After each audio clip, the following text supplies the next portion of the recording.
Hi friends, நம்ம இப்போ vegetable fried rice பார்க்க போகிறோம். அதுக்கு தேவையான பொருள் பார்த்துக்கலாம்.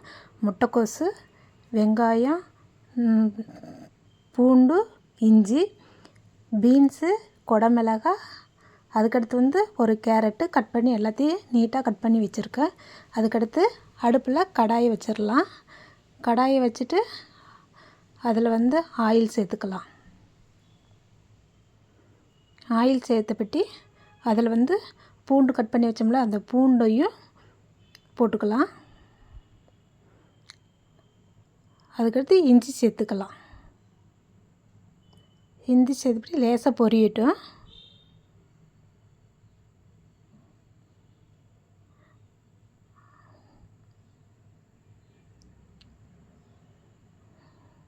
லேசாக பொரிஞ்சோன்னா முட்டைக்கோசு சேர்த்துக்கலாம். வெங்காயம் சேர்த்துக்கலாம். ஃபஸ்ட்டு ஒரு பல்லாரி வெங்காயம் அறுத்து வச்சுருக்கேன். அந்த வெங்காயத்தை சேர்த்து கிளறிக்கலாம்.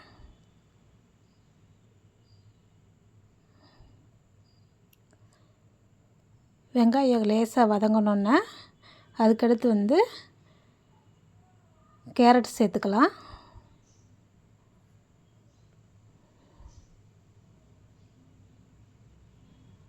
அதுக்கடுத்து குடமிளகாய் சேர்த்துக்கலாம். அதுக்கடுத்து பீன்ஸ் சேர்த்துக்கலாம். இந்த சேர்த்துட்டு நல்லா கொஞ்சம் எண்ணெயிலே நல்லா வதங்கட்டும். அதுக்கடுத்து முட்டைக்கோசு சேர்த்துக்கலாம்.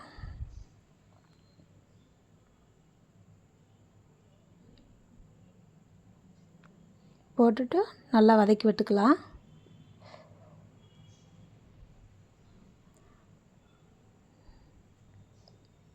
லேசாக நல்லா அந்த எண்ணெயிலே கொஞ்சம் வதங்கட்டும். தேவையான அளவு ஒரு ஸ்பூன் உப்பு போட்டுக்கலாம்.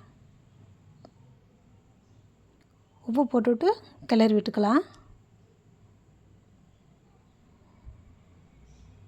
அதுக்கடுத்து அந்த காய் வேகிறதுக்காக கொஞ்சமாக தண்ணி ஊற்றிக்கலாம். ஊற்றிட்டு கிளறி விட்டுட்டு கொஞ்சம் நேரம் நல்லா வேகட்டும்.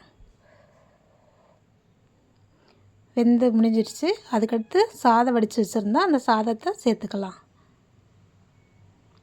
சாதத்தை சேர்த்து விட்டுட்டு நல்லா சாப்பாட்டோட நல்லா கிளறி விட்டுக்கலாம்.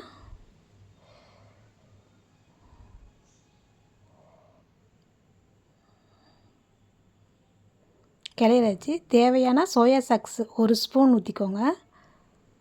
அதுக்கடுத்து ஒரு ஸ்பூன் பெப்பர் தூள் போட்டுக்கோங்க.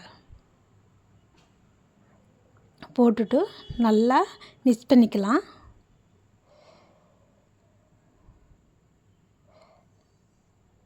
அடுப்பை சிம்மில் வச்சு மிக்ஸ் பண்ணுங்கள், இல்லாட்டி அடிப்பிடிச்சிரும். ஓகே, சுவையான ஃப்ரைட் ரைஸ் ரெடி. நீங்களும் இதே மாதிரி செஞ்சு பாருங்கள். தேங்க்யூ.